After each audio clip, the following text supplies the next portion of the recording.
Hi, welcome to this part of my review featuring the DarkEnergy Core Rulebook. If you haven't seen the other parts of my review, featuring this tabletop RPG of high technology and high magic powered by Dungeons & Dragons 5th edition, please check out the playlist in the description below. This time we are going to talk about the Silvertongue class. Words hold power. Silvertongues know and appreciate this fact more than most. As a Silvertongue, you are well aware that the right words can soothe the savage beast or ignite the spark of revolution. When it comes to your features, you are somewhat fragile when it comes to hit points. When it comes to ability augments, you have a charisma augment and 8 free augments. When it comes to proficiencies, you are not proficient in the use of armor, but you are proficient in the use of simple weapons and sidearms. Your saving throws are based on charisma and dexterity. When it comes to skills, you can choose any two from any skill list, from all of the skill lists. Now let's talk about some of your abilities and powers. At first level you have Battle Cry. You can inspire those around you to take up arms. As a bonus action, you can call out to all allied creatures within 120 feet, making them deal additional damage on all attacks, equal to your charisma modifier, minimum of 1. Until the start of your next turn. Once you use your battle cry this way, you must complete a short or long rest before you can do so again. You also have Scathing Insult. Words can hurt. As an attack action, you can unleash a string of insults, laced with malicious hatred at a creature you can see within range. If the target can hear and understand you, it must succeed on a charisma saving throw, or take fire damage, and have disadvantage on the next attack roll it makes before the end of its next turn. On a successful save, the target gains advantage on the first attack roll it makes against you before the end of its next turn. At higher levels, you deal more damage with this feature. You also have Commanding Presence. You gain proficiency in the Intimidation or Persuasion skill, and if you are already proficient in any of them, you can double your proficiency bonus. Now let's talk about your subclasses.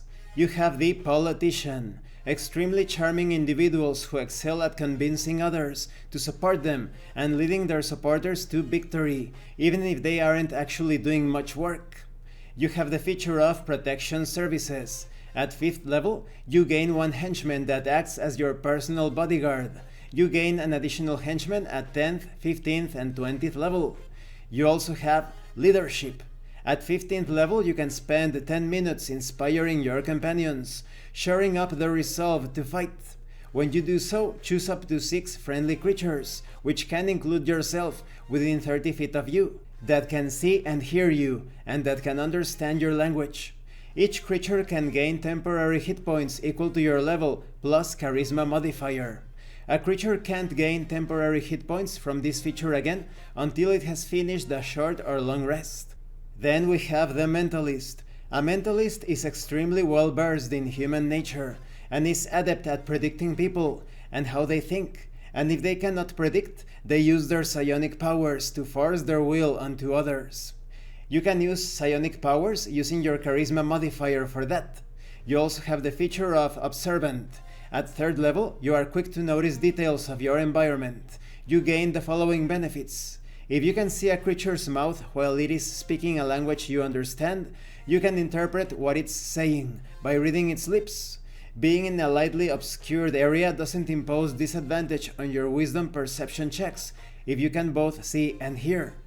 You also have Precognition. This allows you to gain a bonus to armor class by predicting melee attacks, ranged attacks, and you can also predict the moves of your enemies. You roll a wisdom insight check, and on a success, you learn what the target creature is planning to do on the next turn, or if they are outside of combat, what they plan to do in general. Then we have the Brawler. Deadly even with nothing in their hands. A Brawler eschews using the fighter's heavy armor and the monk's mysticism, focusing instead on perfecting many styles of brutal unarmed combat. Of course, you are proficient in martial arts and the use of martial weapons, but you also have other things such as Primal Scream. By 7th level, your very voice can be a source of horror for some. As an action, you may make all enemy creatures within a certain distance of you make a wisdom saving throw. On failure, they are frightened for 1 minute. You also have Experienced Combative. By 15th level, you have obtained unrivaled experience in close range combat.